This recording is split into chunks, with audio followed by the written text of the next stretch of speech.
ദേവതയും ഭർത്താവും കൂടി ഇന്ന് വന്നിട്ടുണ്ട്. എപ്പോ? ഞാൻ രാവിലെയാണ് കണ്ടത്. രണ്ടുപേരും കൂടി ബൈക്കിലാണ് വന്നത്. അപ്പോൾ വലിയ ദൂരത്തൊന്നും അല്ല കിട്ടിക്കൊണ്ട് പോയത്.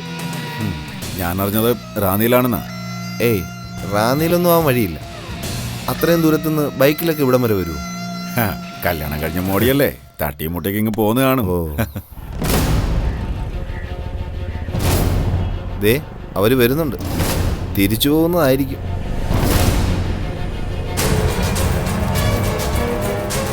അയ്യോ, കവർ താഴെ പോയി.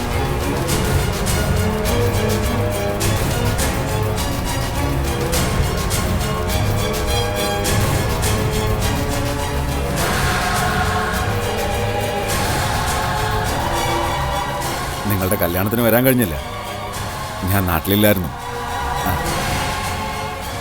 ഹലോ, ഞാൻ വിഷ്ണു. എൻ്റെ പേര് സജി. റാന്നിയ സ്ഥലമല്ലേ? അതെ. എന്ത് ചെയ്യുന്നു? നാട്ടിൽ കുറച്ച് ബിസിനസ് ഒക്കെ ഉണ്ട്. പോവാം വിഷ്ണുട്ടാ, മഴ വരുന്നു. എന്നാ നിങ്ങൾ ചെല്ല്. മഴ പെയ്താ ഇവിടുന്ന് പോകാൻ ബുദ്ധിമുട്ടാ. ശരി, കാണാം.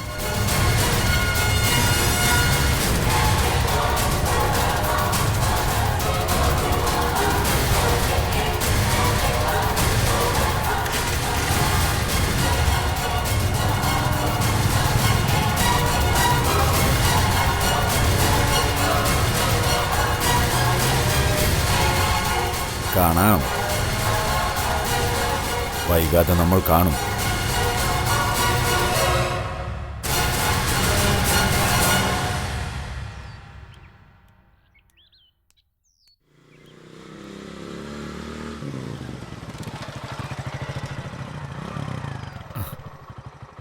ഇന്ന് ഓട്ടോയൊന്നും കിട്ടിയില്ലേ? ഇല്ല. അർച്ചന എന്നോടിപ്പോൾ വല്ലാതെ അകലം കാണിക്കുകയാണല്ലേ? സാറെന്താ അങ്ങനെ പറഞ്ഞത്? ബാങ്കിൽ വെച്ച് എനിക്കത് നന്നായി ഫീൽ ചെയ്തു. എന്നോട് ഡൗട്ട് ക്ലിയർ ചെയ്യാൻ പോലും അർച്ചന മടിക്കുന്നു. ഡെയ്സി മാഡത്തിന് അത് മനസ്സിലാവുകയും ചെയ്തു.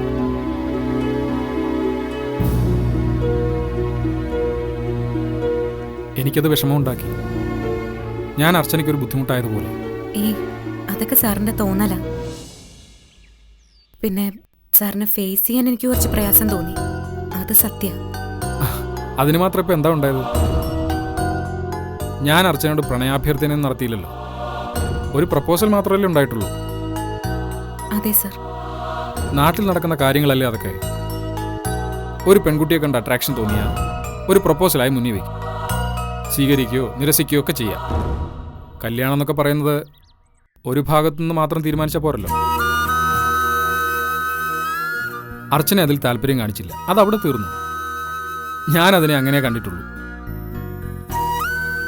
പിന്നെ അമ്മ അർച്ചൻ്റെ വീട്ടിൽ വന്ന കാര്യം ഇവിടെ ആർക്കും അറിയില്ല. ആരെങ്കിലും എന്തെങ്കിലും പറയുന്ന കേട്ട് അർച്ചന ടെൻഷനാവാതിരുന്നാൽ മതി. കുറച്ച് കഴിയുമ്പോൾ അവർ പറച്ചിലൊക്കെ നിർത്തും. അവർക്ക് പറയാൻ അവസരം ഉണ്ടാക്കുന്ന ഒന്നും എൻ്റെ ഭാഗത്തുനിന്ന് ഉണ്ടാവില്ല.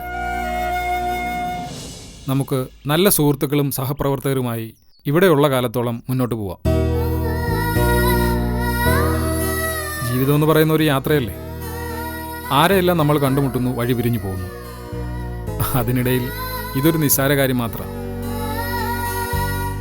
പിന്നെ ചില ഓർമ്മകൾ കൂടെ ഉണ്ടാവുമെന്ന് മാത്രം. അപ്പോൾ ഇനി പ്രശ്നങ്ങളൊന്നുമില്ലല്ലോ? ഇല്ല സർ, ഇപ്പോഴാണ് എൻ്റെ മനസ്സിലെ ഭാരം ഒന്ന് ഒഴിഞ്ഞത്. എന്നാ അർച്ചന ചെല്ലേ.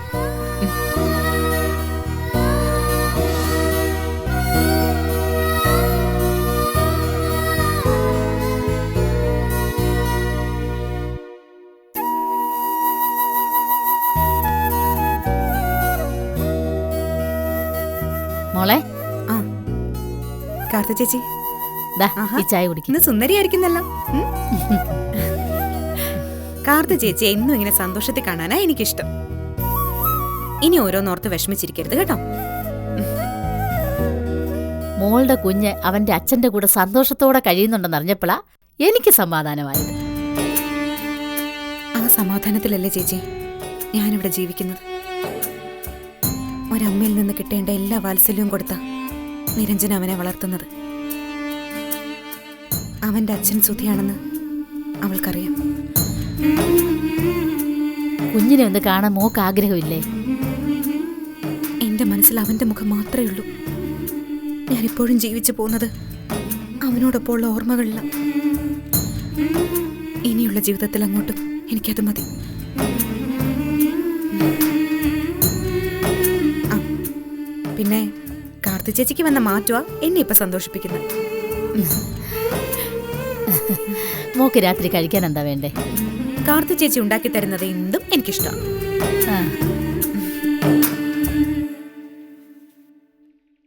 എല്ലാം ഭംഗിയായല്ലോ. വേറെ ആരും വന്നില്ല. പെണ്ണും ചെറുക്കനും ബൈക്കിലെങ്കിൽ പോകുന്നു. രായപ്പൻ ക്ഷണിച്ച സ്ഥിതിക്ക് നമ്മളൊന്ന് പോകാതിരിക്കുന്നത് ആ, ശരിയാണ്. നമുക്ക് വൈകുന്നേരം അങ്ങോട്ടൊന്ന് പോവാം. ആ.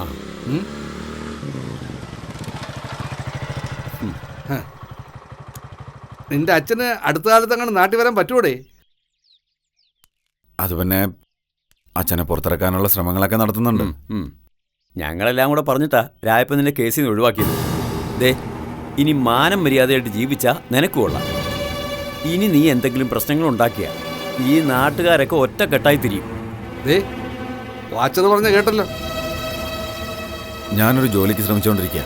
അത് കിട്ടിയാൽ അമ്മയും കൊണ്ട് ഞാൻ ഇവിടെ നിന്ന് പോകും. എന്തായാലും ഞാൻ കാരണം രാജപ്പൻ ചേട്ടനും കുടുംബത്തിനും ഒരു ദോഷവും വരില്ല. രായപ്പന്റെ മോക്ക് കിട്ടിയിരിക്കുന്നതേ നല്ലൊരു ബന്ധമാണ്. അവൾ എവിടേക്ക് അയച്ചത്? റാന്നിയില്ല. അർച്ചന കൊണ്ടുവന്ന ബന്ധമാ. അവളുടെ ബാങ്കിന്റെ അടുത്താ പയ്യന്റെ വീട്. പയ്യൻ സർക്കാർ ജോലിക്കാരനാണോ? ഹേയ്, അവനെന്തിനാ സർക്കാർ ജോലി? അതിനേക്കാൾ കാശുണ്ടാക്കുകയല്ലേ. 2-3 പച്ചക്കറി കടകളും 2 ഓട്ടോയും അവന് സ്വന്തമായിട്ടുണ്ട്. എന്തായാലും അർച്ചനയ്ക്ക് ജോലി കിട്ടിയതോടെ രായപ്പന്റെ കുടുംബം ഒന്ന് പച്ച പിടിച്ചു. പിന്നെ നീ എങ്ങോട്ടാ? എനിക്ക് തെന്മല വരെ ഒന്ന് പോകണം. എന്നാ പിന്നെ നമുക്ക് നടക്കാൻ പാചകം. ആ, വാ.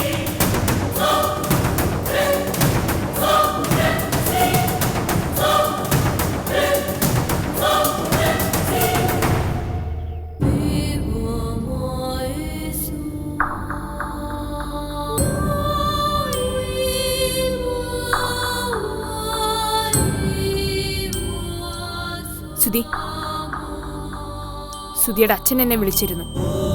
എന്തെങ്കിലും വിശേഷമുണ്ടോ? അത് പിന്നെ കുഞ്ഞ് നമ്മുടേതല്ലെന്ന് ഇനി ആരും പറയില്ല.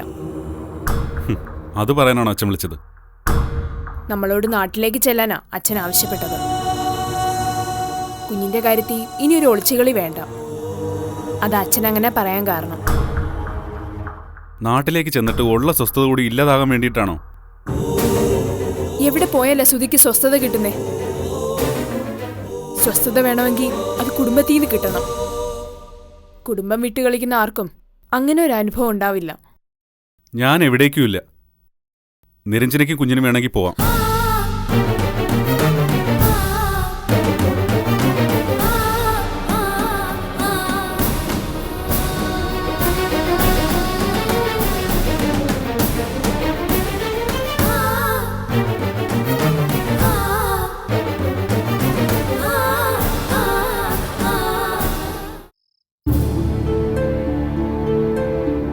രാജീവൻ സാറോ ഇന്ന് സംസാരിച്ച ശേഷം മനസ്സിലെ വീർപ്പുമുട്ടലൊന്ന് മാറിയത്.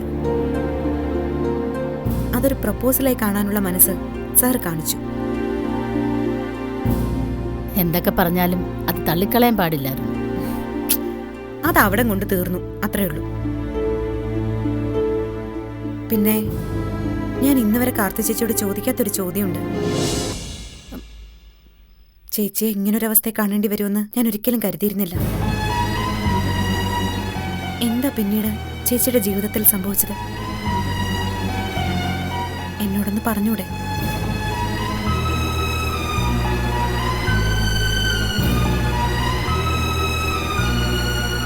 മോൾ അവിടുന്ന് പോയതിൻ്റെ പിറ്റേന്ന് മോളെ കൊണ്ടുപോകാൻ ചെവള വന്നു. മോൾ അവിടുന്ന് രക്ഷപ്പെട്ടു പോയെന്ന് പറഞ്ഞിട്ടും അവനത് വിശ്വസിച്ചില്ല. അവനെ ഞാൻ ചതിച്ചു എന്ന് അവൻ കരുതിയത്. അവൻ എന്നെ കോയമ്പത്തൂരേക്ക് കൊണ്ടുപോയി. മോളെ ഞാൻ മറച്ചു വിറ്റു എന്ന് അവൻ കരുതിയത്. അവൻ എന്നെ അവിടെ ഇട്ട് കൊല്ലാക്കൊല ചെയ്തു. ഞാൻ എന്തൊക്കെ പറഞ്ഞിട്ടും അവൻ അതൊന്നും വിശ്വസിച്ചില്ല. മോളെ കിട്ടില്ലെന്നായപ്പോ അവൻ എന്നെ മറ്റൊരു കൂട്ടർക്ക് വിറ്റു. പിന്നീടുള്ള എന്റെ ജീവിതം നരകതുല്യമായിരുന്നു. മോളോട് ഞാൻ ചെയ്തതിനുള്ള മുഴുവൻ ശിക്ഷയും ആ സമയത്ത് ഞാൻ അനുഭവിച്ചു. ഒടുവിൽ രക്ഷപ്പെടാനുള്ള വെപ്രാളത്തിൽ ഓടിക്കൊണ്ടുന്ന ഒരു കാറിൽ നിന്ന് പുറത്തേക്ക് ചാടിയത് മാത്രമേ എനിക്ക് ഓർമ്മയുള്ളൂ. പിന്നെന്ത് സംഭവിച്ചെന്ന് എനിക്ക് ഓർമ്മയില്ല മോളെ. എല്ലാം ഒരു പുകമറ പോലെ. പിന്നീട് ഞാൻ ഓർമ്മകളിലേക്ക് തിരിച്ചു വരുമ്പോൾ പിന്നെ ഞാൻ കാണുന്നത് മോളുടെ മുഖമാ. അപ്പോ ഞാൻ അനുഭവിച്ചതിനേക്കാൾ കൂടുതൽ വേദന ചേച്ചി അനുഭവിച്ചു. പിന്നെ ചെവള പിന്നീട് എപ്പോഴെങ്കിലും മോളെ തേടി വന്നോ? ഞാൻ വീട്ടിലെത്തിയ വിവരം അറിഞ്ഞ് ഒരിക്കൽ അയാൾ വന്നു. നാട്ടുകാരെല്ലാവരും കൂടി ചേർന്ന് അയാളെ പിടിച്ച് പോലീസിൽ ഏൽപ്പിച്ചു. എന്നിട്ട് പിന്നെ കോയമ്പത്തൂരിൽ നിന്ന് പോലീസ് വന്ന് അയാളെ കൊണ്ടുപോയി എന്നാ കേട്ടത്. ഒരുപാട് കേസുകളിലെ പ്രതിയാ അയാള് എന്നാ ഞാൻ കേട്ടത്. അടുത്ത കാലത്തൊന്നും അയാൾക്ക് പുറത്തിറങ്ങാൻ കഴിയില്ല. അവനെ അങ്ങനെ പൂട്ടാനൊന്നും കഴിയില്ല മോളെ. വലിയ പിടിപാടുള്ളവനാ ചെവള. അവൻ പുറത്തിറങ്ങും. പുറത്തിറങ്ങിയ അവൻ ആദ്യം അന്വേഷിച്ചു വരുന്നത് മോളെയായിരിക്കും. അവനെ നമ്മൾ സൂക്ഷിക്കണം. അവനെ നമ്മൾ എന്തിനു പേടിക്കണം? ഇപ്പോ ഞാൻ കൂടി മോളുടെ ഒപ്പം ഉണ്ടെന്നറിഞ്ഞാ അവന്റെ പക കൂടും. നോവിച്ചു വിട്ട വിഷപ്പാമ്പാ ചെവള. വരട്ടെ ചേച്ചി. എന്തിനു ഇപ്പൊ എന്റെ ഒപ്പം ചേച്ചിയില്ലേ? നമ്മുടെ മുമ്പിൽ അവന്റെ ഒരു ഭീഷണിയും വിലപ്പോവില്ല. ചേച്ചി സമാധാനായിട്ടിരിക്കെ.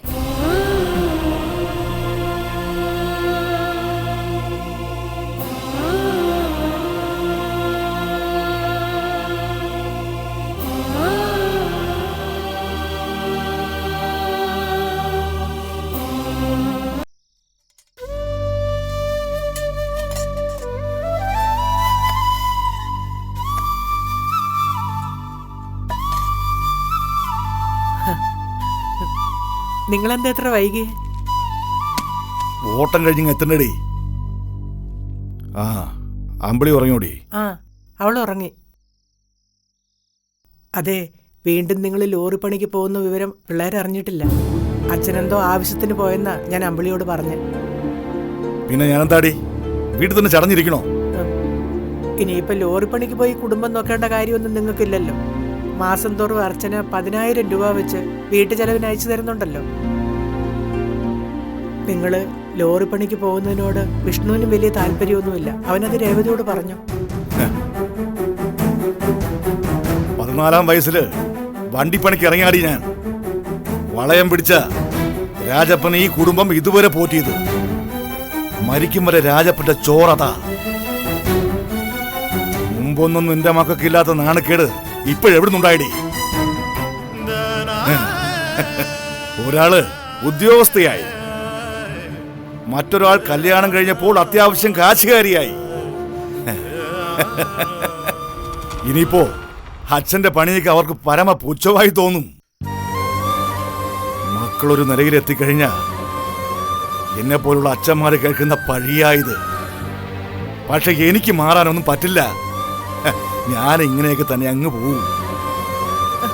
നാണക്കേട് കൊണ്ടൊന്നും അല്ല അവരിങ്ങനെ പറയുന്നത്. നിങ്ങളുടെ ആരോഗ്യസ്ഥിതി ഓർത്തുള്ള വിഷമം കൊണ്ടാ. അതോർത്തുള്ള വിഷമം മാത്രമല്ലടി. നിന്റെ മോൾ എന്നോട് പറഞ്ഞത് എന്താണെന്ന് നീ അറിഞ്ഞോ? അച്ഛൻ നല്ല ഡ്രസ്സൊക്കെ ധരിച്ച് നടക്കണമെന്ന്. ലോറി ഡ്രൈവറുടെ വേഷമൊന്നും എന്റെ മോക്കിപ്പോ പിടിക്കില്ല. രാജപ്പൻ അങ്ങനെ ആരെയും ആശ്രയിച്ച് ജീവിക്കില്ലടി. മരണം വരെ എന്റെയും നിന്റെ അന്നത്തിനുള്ള വക ഞാനുണ്ടാക്കും. പിന്നെ നീ എന്നെ തള്ളിപ്പറയാതിരുന്നാൽ മാത്രം മതി.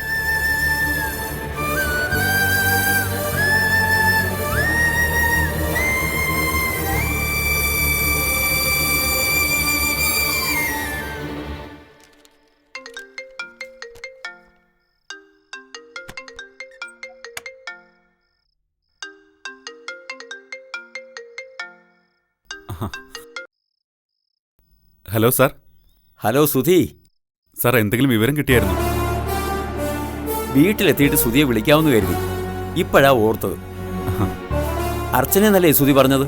അതെ സാർ. ആ ഉണ്ട് സുധി. നമ്മുടെ ബാങ്കിന്റെ പത്തനംതിട്ട റാന്നി ബ്രാഞ്ചിൽ അർച്ചന എന്നൊരു കുട്ടി ജോയിൻ ചെയ്തിട്ടുണ്ട്. സാർ, ആദ്യത്തെ അപ്പോയിന്റ്മെന്റ് വന്നതാ Archana. Thank you sir. Good night sir.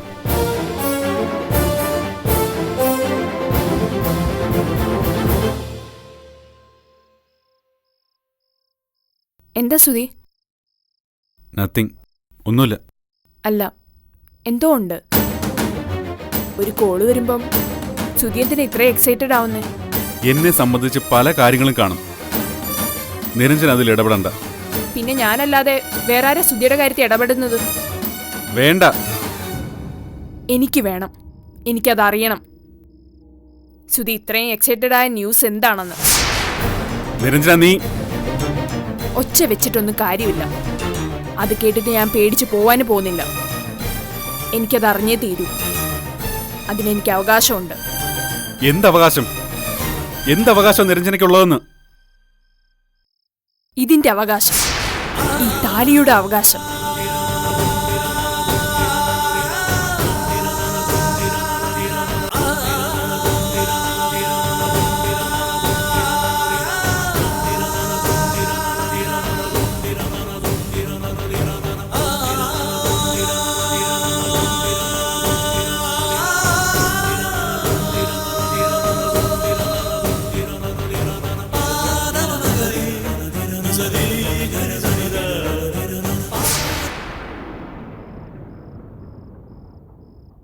നാളെ നീ എറണാകുളത്തെത്തണം.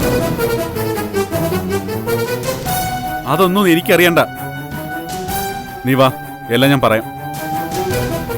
പ്ലീസ്, ഇപ്പൊ എനിക്കത് പറയാൻ പറ്റില്ല.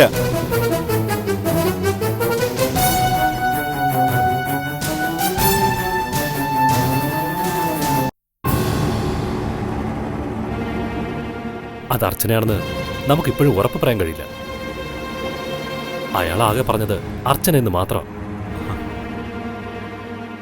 എനിക്കതിലൊരു സംശയമില്ലടാ. അവൾ എന്റെ അർച്ചന തന്നെയാ. അതേ ചൊല്ലി എന്തിനാ ഒരു തർക്കം? നമ്മൾ അവളെ തെരഞ്ഞ് എവിടെല്ലാം നടന്നു. ഇനി റാന്നി വരെ ഒന്ന് പോയാ പോരെ? അത് മതി. നീ കൂടി എൻ്റെ ഒപ്പം വേണമെന്ന് തോന്നി. ചിലപ്പോ അവളെ കണ്ട എന്റെ സമനില തെറ്റിപ്പോകും. എത്ര കാലത്തിന് ശേഷം ഞാൻ അവളെ കാണുന്നത്.